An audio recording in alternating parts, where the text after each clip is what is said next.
오늘 저희들이 주신 말씀을 같이 찾겠습니다. 신약성경 로마서 2장입니다.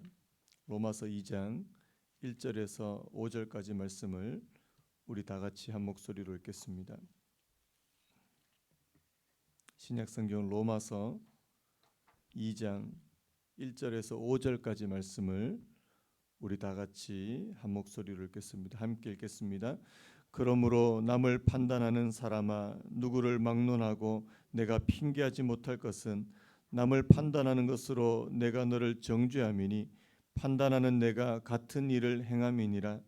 이런 일을 행하는 자에게 하나님의 심판이 진리대로 되는 줄 우리가 아노라. 이런 일을 행하는 자를 판단하고도 같은 일을 행하는 사람아, 내가 하나님의 심판을 피할 줄로 생각하느냐? 혹 내가 하나님의 인자하심이 너를 인도하여 회개하게 하심을 알지 못하여 그의 인자하심과 용납하심과 길이 참으심이 풍성함을 멸시하느냐? 다만 내 고집과 회개하지 아니한 마음을 따라 진노의 날 곧 하나님의 의로우신 심판이 나타나는 그날에 임할 진노를 내게 쌓는도다. 아멘. 오늘 말씀의 제목으로 한번 따라해 보시겠습니까? 남을 비판하는 죄. 남을 비판하는 죄. 그 말씀을 준비하다가 그 심리학에서 쓰는 용어 하나를 발견하게 됐는데요. 좀 어려운 단어지만 기본적인 귀인 오류라고 하는 용어가 있습니다. 이게 무슨 내용인지 제가 좀 설명을 드리려고 하는데요. 친구가 약속 시간에 한참 늦게 지나도록 이제 오지 않는 겁니다. 그러면 이제 우리는 그 친구가 왜 늦지? 이렇게 궁금해하면서 이제 원인을 찾게 되는데요. 누군가의 행동의 원인을 찾는 것을 이 귀인이라 그럽니다. 귀인.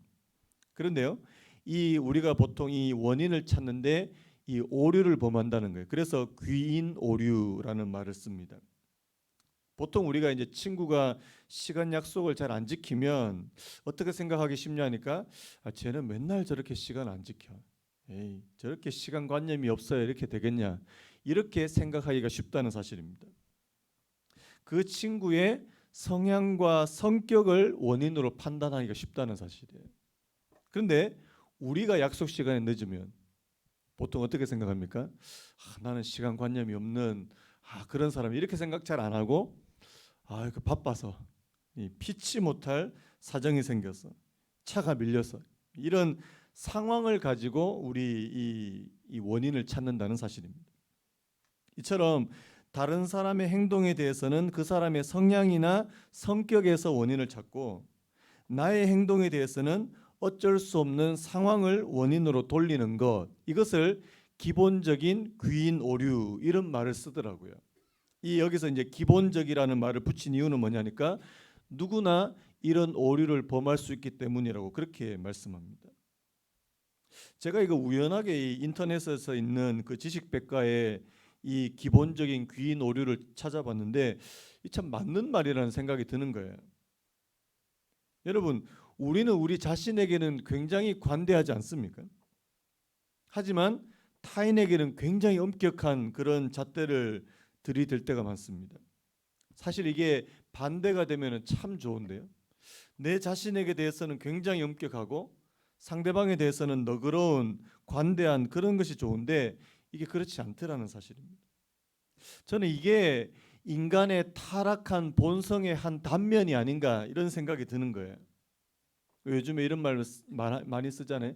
내가 하면 로맨스래요. 그런데 남이 하면 불륜이래요. 내가 신호를 어기고 속도 위반을 하고 차를 몰면 얼마나 급했으면 저렇게 할까, 이렇게 내 스스로 생각하기 쉬운데, 다른 사람이 막 나처럼 그렇게 신호를 어기고 속도 위반을 하면 어떻게 저렇게 몰상식하게 차를 운전할 수 있느냐고, 이렇게 생각하기가 너무나도 쉽다는 사실입니다.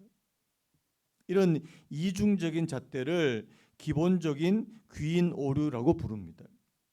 굳이 우리가 이게 심리학에서 찾아보지 않더라도 예수님께서도 이미 우리한테 말씀해 주신 그런 부분이에요. 마태복음 7장 3절에 이런 말씀이 있습니다. 어찌하여 형제의 눈 속에 있는 티는 보고 내 눈 속에 있는 들보는 깨닫지 못하느냐. 여러분, 여기 나오는 이 티는 뭐예요? 티끌과 같은 작은 먼지를 티라 그러잖아요. 그리고 들보는 뭡니까? 이 나무 이 기둥과 기둥을 연결하는 큰 이 나무 목재를 들보라고 말합니다. 이 뭘 말하는 거예요? 형제의 눈 속에 있는 것은 뭐라고 말합니까? 티다. 작은 것이다. 그런데 내 눈에 있는 것은 들보와 같이 큰 것이다. 여러분 우리가 보통 이렇게 생각하느냐는 거죠. 여러분 보통 어떻게 생각합니까? 내 안에 있는 허물이나 약점은 커 보입니까? 작아 보입니까? 이 커 보이는 게 은혜라는 거예요. 형제 다른 사람 형제의 눈 속에 있는 티는 형제의 눈 속에 있는 것은 작은 것이다. 남의 허물은 작게 보여야 된다. 근데 이게 이렇게 잘 되지 않더라는 거예요. 이게 정반대로 되기가 쉽다는 거죠. 내 안에 있는 허물은 티끌처럼 보이고요. 남의 허물은 엄청나게 들보처럼 보이는 것이 오늘 저희들의 그런 모습 아니냐는 사실입니다. 그래서 다른 사람의 허물은 참 잘 보입니다. 여러분 우리가 참 이게 신기한 게 다른 사람의 약점은 너무나도 잘 보인다는 사실이에요. 그런데 내 허물은 좀처럼 잘 보이지 않더라는 사실입니다. 이게 저는 정말 사람이 타락한 것이 맞다는 생각이 드는 거예요. 여러분 이게 하나님의 은혜를 진정한 은혜를 받게 되면 이게 역전되는 줄로 믿습니다.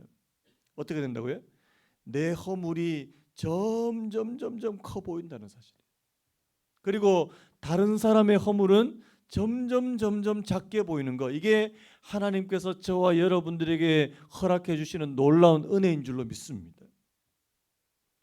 존 스토트 목사님이 이런 말씀했는데요. 다른 사람들의 수치스러운 행위에 대해서는 몹시 분을 내며 자신의 의로움을 드러내지만 다른 사람이 아닌 자신이 그런 행동을 하면 전혀 심각하게 받아들이지 않는다. 이 말이 참 맞는 말인 것 같습니다. 우리가 어제까지 이 로마서 1장에 나오는 수많은 그 죄의 목록에 대해서 살펴봤습니다. 하나님에 대해서 경건하지 않고 또 사람에 대해서 불의한 그 모든 결과가 아주 다양한 그런 죄의 목록으로 나타나는 것을 봤는데요. 그 중에는 성적인 타락, 동성애, 그리고 사회 인간관계를 파괴하는 시기, 살인, 분쟁, 사기, 악독, 이런 온갖 종류의 그런 이 죄악들이 있었습니다. 여러분 인간이라면 누구나 다 이런 것을 가질 수 있다, 이런 말씀을 제가 드렸는데요. 이제 2장으로 넘어오면 이런 죄악을 행하는 사람들을 비난하고 비판하고 정죄하는 사람들이 나오더라는 사실입니다. 여러분 이런 사람들이 누굴까요? 굉장히 자기 생각에는 자기는 도덕적인 사람이고 윤리적인 사람이고 또 종교적인 사람이라고 생각하는 사람들이 이런 죄를 많이 범하더라는 사실입니다. 여러분 1장과 2장은 굉장히 좀 다른 부분이 있는데요. 많은 분들이 1장은 이방인들, 하나님을 잘 모르는 이방인들의 죄를 열거했다, 이렇게 말하는 분도 있고요. 2장으로 넘어오면 하나님을 안다고 말하는 유대인들의 죄다, 그렇게 말하는 분도 있는데 저는 굳이 이렇게까지 나누고 싶지 않습니다. 여러분 우리가 다른 사람을 판단하고 비판하는 그런 자리에 빠지기가 쉽다는 사실이에요. 이 종교적인 사람들, 도덕적인 사람들. 여러분 우리가 하나님의 복음이, 예수 그리스도의 복음이 1장에 나오는 성적으로 도덕적으로 문란한 그런 사람들에게도 이 예수 그리스도의 복음이 필요하지만 오늘 여기 나오는 2장에 나오는 다른 사람을 판단하기 쉽고 판단하기를 좋아하고 다른 사람을 정죄하기 좋아하는 이 사람들에게도 복음이 필요한 줄로 믿습니다. 이 마치 누가복음 15장에 나오는 이 두 아들과 똑같은 거예요.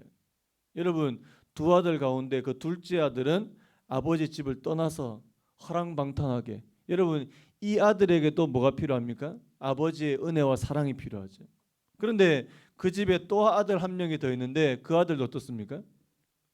집안에 있어서 아주 아버지 말을 잘 듣는 것 같은데 속으로는 아버지에 대해서 반감을 가지고 있고 동생에 대해서는 증오를 가지고 있는 이 첫째 아들도 잃어버린 아들이에요. 둘째 아들만 탕자가 아니고 첫째 아들도 탕자라는 말씀을 제가 드렸습니다. 이 둘 다 아버지의 은혜와 사랑이 필요한 존재들라는 사실입니다. 여러분, 오늘 이 첫째 아들과 같은 사람들이 자주 저지를 수 있는 죄가 뭐라고요? 다른 사람 약점 찾는 것. 그래서 그것을 가지고 아주 비난하고 정죄하고 겉으로 보기에는 자신은 굉장히 반듯하게 살아가는 것 같습니다. 그런데 보면요, 오늘 말씀에도 보면 알 수 있는데 이 사람이 진짜 자신이 하나님 앞에서 깨끗한 삶을 사느냐, 그것도 아니라는 거예요. 어떤 사람입니까? 위선적인 사람입니다. 도덕적으로는 흠이 있거나 약점이 있는 사람들을 가차없이 비난하고 정죄하지만 실제로 자기 자신도 거기에서 자유롭지 못한 사람입니다. 여러분, 그 누가복음 18장에 이 바리새인과 세리의 기도하는 부분이 나오는데요. 이 누가복음 18장 11절에 바리새인이 이렇게 기도합니다. 들어보시겠습니까? 바리새인은 서서 따로 기도하여 이르되 하나님이여, 나는 다른 사람들 곧 토색, 불의, 간음하는 자들과 같지 아니하고 이 세리와도 같지 아니함을 감사하나이다. 여러분, 이게 기도입니까? 이 기도예요. 내가 저 사람과 달라서 감사합니다. 저런 인간과 나는 질적으로 다른 사람입니다. 이거는 뭐예요? 아주 교만한 그런 모습이잖아요. 자기 자랑이고요. 근데 여러분 나중에 알다시피 이 18장 11절 이렇게 말씀하시고 예수님께서 누가 의롭다함을 받았느냐? 여러분, 서서 그렇게 자기를 자랑하면서 기도했던 바리새인은 하나님 앞에서 의롭다함을 받지 못했다는 사실입니다. 여러분, 이런 사람들이 정말 하나님 앞에서 의롭고 깨끗한 게 아니라는 거예요. 오늘 우리가 읽은 이 본문 1절을 우리 2장 1절 한번 볼까요? 그러므로 남을 판단하는 사람아, 누구를 막론하고 내가 핑계하지 못할 것은 남을 판단하는 것으로 내가 너를 정죄함이니 판단하는 내가 같은 일을 행함이니라. 이 무슨 말이에요? 네가 그렇게 잘못했다고 비난하면서 너도 똑같은 행동을 취하더라는 사실입니다. 3절에서도 마찬가지예요. 이런 일을 행하는 자를 판단하고도 같은 일을 행하는 사람아, 내가 하나님의 심판을 피할 줄로 생각하느냐. 뭡니까? 자신도 깨끗하지 않으면서 다른 사람의 더러움을 들춰내고 비난하더라는 사실입니다. 우리 속담에 뭐가 있어요? 뭐 묻은 게 나무란다고요. 오히려 과하게 비난하는 사람들을 가만히 보면 자신도 똑같이 비난받을 짓을 하는 경우가 많답니다. 제가 이런 얘기를 들었거든요. 바람을 피는 남자들이 다른 사람이 바람 피면 막 굉장히 목에 핏대를 세우면서 막 비난한대요. 어떻게 그렇게 할 수 있냐고. 왜 저렇게 과하게 반응하지? 가만히 살펴보면 자기도 약간 찔리는 구석이 있어서 그런 얘기를 들어본 적이 있습니다. 여러분, 이런 함정, 이런 죄는 누구나 저지를 수 있는 거 아닙니까? 특별히 저 같은 목사에 앞에서 하나님의 말씀을 가르치고 앞에서 하나님의 말씀대로 살아야 된다 이렇게 말하고 있는 저 같은 목사가 빠지기 너무나도 쉬운 함정이라는 사실이에요. 여러분, 어떤 목사님이 막 잘못을 해서 수치의 자리에 빠졌다고 한번 생각해 보세요. 저는 예전에는 그랬습니다. 어떻게 저렇게 할 수 있냐고. 목사가 어떻게 저렇게 할 수 있냐고. 여러분, 요즘에는 절대 그렇게 생각하지 않습니다. 나도 그럴 수 있다. 나도 그럴 수 있다. 예전에는 막 흥분해서 목사가 어떻게 그렇게 할 수 있냐고. 요즘에는 하나님께서 나를 지켜주시지 않으면 나도 어떻게 될지 모른다. 그런 두려운 생각이 드는 거예요. 여러분들 어떻습니까? 여러분 신앙생활을 오래 하신 분들, 뭐 신앙생활 얼마 하지 않은 분들한테는 별로 해당되지 않는데요. 오히려 신앙생활을 오래 한 분들이 이런 잘못에 빠지기가 너무나도 쉽다는 거 아닙니까? 하나님의 말씀을 많이 들어서 많이 알고 계신데, 여러분 하나님의 말씀을 듣는 것도 귀한데 그 말씀대로 되어지는 것이 더 귀한 거 아니겠습니까? 그리고 하나님의 말씀을 들었다면 그것을 다른 사람을 정죄하는 데 써서는 안 된다는 사실이죠. 여러분 하나 물어볼게요. 하나님이 이렇게 위선을 떠는 사람들의 그 위선을 모르시겠습니까? 모르시겠냐고요. 다 아시죠. 오늘 이 1절 2절 말씀을 제가 메시지성 이게 풀어놓은 성경으로 보니까 이렇게 좀 잘 풀어져 있더라고요. 한번 들어보실래요? 그러나 여러분이 그들에게 손가락질 할 만한 고상한 위치에 있다고 생각한다면 생각을 바꾸십시오. 누군가를 비난할 때마다 여러분은 자신을 정죄하는 것입니다. 남을 판단하고 비난하는 것은 자신의 죄와 잘못이 발각되는 것을 모면해 보려는 흔한 술책입니다. 그 다음부터 들어보세요. 그러나 하나님은 그렇게 호락호락하신 분이 아닙니다. 그분은 그 모든 술책을 꿰뚫어 보시며 그러면 너는 어떤지 보자고 하십니다. 그러면 너는 어떤지 한번 보자. 여러분 오늘 이 본문에서도요, 이 하나님의 이런 모습들이 나타나는데요. 어떻습니까? 그러면 넌 어떠냐? 심판이 있을 거라는 사실입니다. 여러분, 남을 비판하고 비난하고 정죄하는 그 잣대를 가지고 내가 너를 심판하시겠다. 오늘 그게 이제 하나님의 1차적인 그 말씀이에요. 여러분, 남을 비판하는 사람은 반드시 비판을 받을 것입니다. 3절 말씀에 이런 일을 행하는 자를 판단하고도 같은 일을 행하는 사람아 내가 하나님의 심판을 피할 줄로 아느냐? 5절도요. 세 번역으로 보니까 그대는 완고하여 회개할 마음이 없으니 하나님의 공정한 심판이 나타날 진노의 날에 자기가 받을 진노를 스스로 쌓아 올리고 있는 것입니다. 여러분 뭡니까? 하나님께서 심판하신다는 거예요. 그것도 공정하게. 그런데요, 하나님이 우리가 그동안 자신의 규범으로 삼아서 입으로 말했던 그 판단을 기준으로 우리를 판단하시겠다는 사실입니다. 어떤 분이 이거를요, 보이지 않는 녹음기라는 표현을 썼습니다.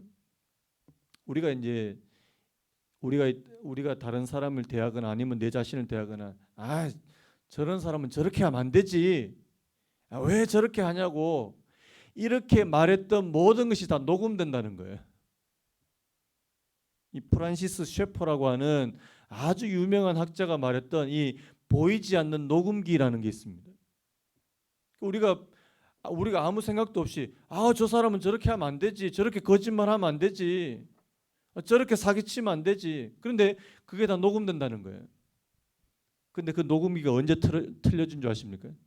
우리가 하나님 앞에 서 있을 때 그 녹음기가 그대로 다 재생이 되더라는 거예요. 뭘 얘기한지 아시겠죠? 하나님께서 네가 옳다고 생각했어. 그래서 다른 사람을 판단했던 그 기준대로 내가 너를 판단하겠다는 거예요. 하나님께서 이렇게 말씀하신답니다. 나는 온전히 공평하게 심판할 것이다.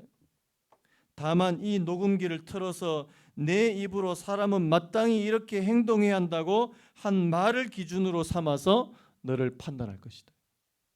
여러분 이게 굉장히 두려운 말씀 아닙니까? 우리가 이때까지 너무 함부로 다른 사람에 대해서 이렇다 저렇다 말한 그런 부분이 아니냐는 생각이 드는 거예요. 그래서 이런 면에서 우리 자신을 점검할 수 있는 이 질문 3가지가 있는데요. 자, 첫 번째 질문이 이런 것입니다. 당신의 자신이 사는 모습과 마음 상태 때문에 당장이라도 하나님께 버림받을 수도 있다고 느끼는가요? 내가 사는 모습이나 내 마음 상태 때문에 당장이라도 하나님께서 나를 버리신다 이렇게 느낀 적이 있는가? 그다음 두 번째, 당신은 교회에 다니지 않는 사람들을 보면 고개를 저으면서 속으로 판단하는가? 아니면 이렇게 생각하는가? 내 마음도 실상 저들과 똑같은데 다르게 보이는 것뿐이야. 여러분, 우리가 어떻게 생각해요?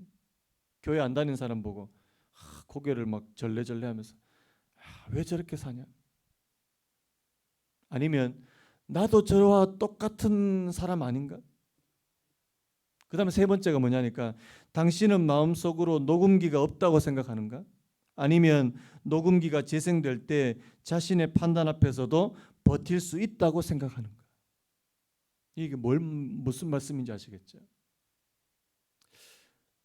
우리가 너무나도 쉽게 다른 사람에 대해서 함부로 그렇게 판단해 버리는.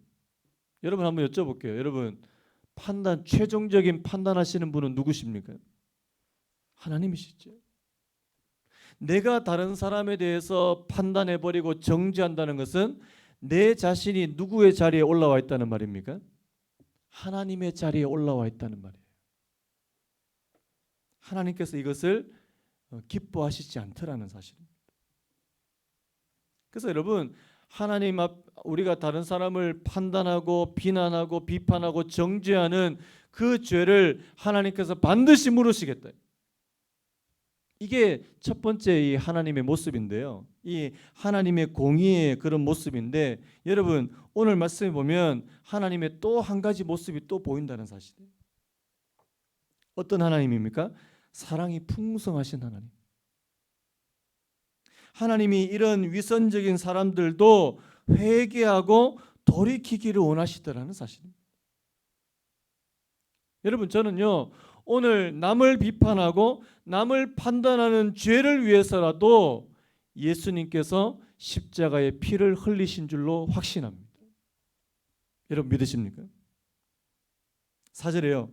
혹 내가 하나님의 인자하심이 너를 인도하여 회개하게 하심을 알지 못하여 그의 인자하심과 용납하심과 길이 참으심이 풍성함을 멸시하겠느냐? 여러분, 이 말씀이 바울이 책망하는 그런 말씀도 되지만, 여러분 이 말씀 속에 무엇이 담겨 있어요? 하나님의 놀라운 사랑의 속성이 다 담겨 있더라는 사실입니다. 하나님 어떤 분이십니까? 인자한 분이십니다. 용납하시는 분이시고요, 길이 참으시는 분이십니다. 여러분, 하나님은 끝없이 저와 여러분 같은 사람들에게 은혜를 베풀어 주시는 인자하신 분이시고요, 하나님은 끝없이 저와 여러분들을 용납하기를 원하시는 분이시고, 하나님은 끝없이 저희들을 기다리고 참고 기다리시는 분이시라는 사실입니다. 여러분, 왜 기다리실까요? 우리가 스스로 깨닫고 돌이키기를 원하시니까요. 돌아오기를 원하니까요. 여러분, 찬송가 527장 2절에 이런 가사가 있더라고요. 어서 돌아오, 어서 돌아만 오, 우리 주는 날마다 기다리신다오. 밤마다 문 열어놓고 마음 졸이시며 나간 자식 돌아오기만 밤새 기다리신다오. 여러분, 이게 바로 하나님 마음이라는 사실. 하나님께서 비판하고 정죄하는 사람들을 내가 심판하겠다 이렇게 말씀하심과 동시에 또 그 사람들이 자신의 완악함과 회개치 못한 마음을 버리고 하나님 앞으로 돌아올 때는 한없이 긍휼히 여기시는 분이 바로 우리가 믿는 하나님이신 줄로 믿습니다. 여러분, 그 예수님께서 십자가 달리시기 전에 그 가룟 유다에게 한 행동 여러분 아십니까? 여러분, 주님은요 가룟 유다를 끝까지 사랑하십니다. 끝까지. 요한복음 13장 1절에 이런 말씀이 있습니다. 유월절 전에 예수께서 자기가 세상을 떠나 아버지께로 돌아가실 때가 이른 줄 아시고 세상에 있는 자기 사람들을 사랑하시되 어떻게 해요? 끝까지 사랑하시니라. 여러분, 이 요한복음 13장 안에 누구도 포함되냐니까 가룟 유다도 포함되어 있더라는 사실이에요. 이 13장에 보니까 이 말씀을 하시고요. 그 바로 다음에 2절에 이렇게 말합니다. 마귀가 벌써 시몬의 아들 가룟 유다의 마음에 예수를 팔려는 생각을 넣었더라. 여러분, 이미 지금 가룟 유다의 마음속에 예수님을 팔아야 되겠다는 그 생각을 넣은 상태로 예수님께서 이 가룟 유다에게 어떻게 하냐 하십니까? 그의 발을 씻겨주시더라는 사실이에요. 예수님께서 제자들의 발을 하나씩 하나씩 씻겨주시는데 그 중에는 가룟 유다도 포함되어 있더라는 사실이에요. 나중에 이 요한복음 13장 11절에 이런 말씀이 있더라고요. 이는 자기를 팔 자가 누구인지 아심이라. 여러분, 예수님이 지금 누가 자기를 팔지 아신다 그럽니까? 모르신다 그럽니까? 아신대요. 그런데 그 가룟 유다의 발을 씻어 주시고 세상에 있는 자기 사람들을 사랑하시되 끝까지 사랑하시는. 여러분, 우리 같으면 어떻게 할까요? 우리 같으면 만약에 저 사람이 나를 배신한다는 걸 미리 알고 있다면 가서 막 멱살을 잡든지 막 때려서 눕히든지 네가 어떻게 나한테 그렇게 할 수 있냐고 이렇게 말하기가 쉽잖아요. 여러분, 왜 예수님께서 가룟 유다의 발을 또 씻겨주시고 나중에는 그에게 먹을 것을 주시고 왜 그렇게 합니까? 하나님, 예수님께서는 끝까지 가룟 유다에게 기회를 주고 싶으신 거 아니에요. 어떤 기회입니까? 회개하려고 하는 기회. 물론 가룟 유다가 회개하는 자리에 이르지 못했지만 말입니다. 여러분, 남을 비판하는 죄는요, 분명히 무섭고 큰 죄입니다. 결코 빠져들어서는 안 되는 죄인데 우리가 너무나도 쉽게 빠질 수 있는 죄입니다. 특별히 하나님의 말씀을 많이 듣고 많이 배우는 사람들, 그리고 신앙생활 오래 하신 분들, 하나님, 내가 남을 정죄하는데 하나님의 말씀을 사용하지 않기를 원합니다.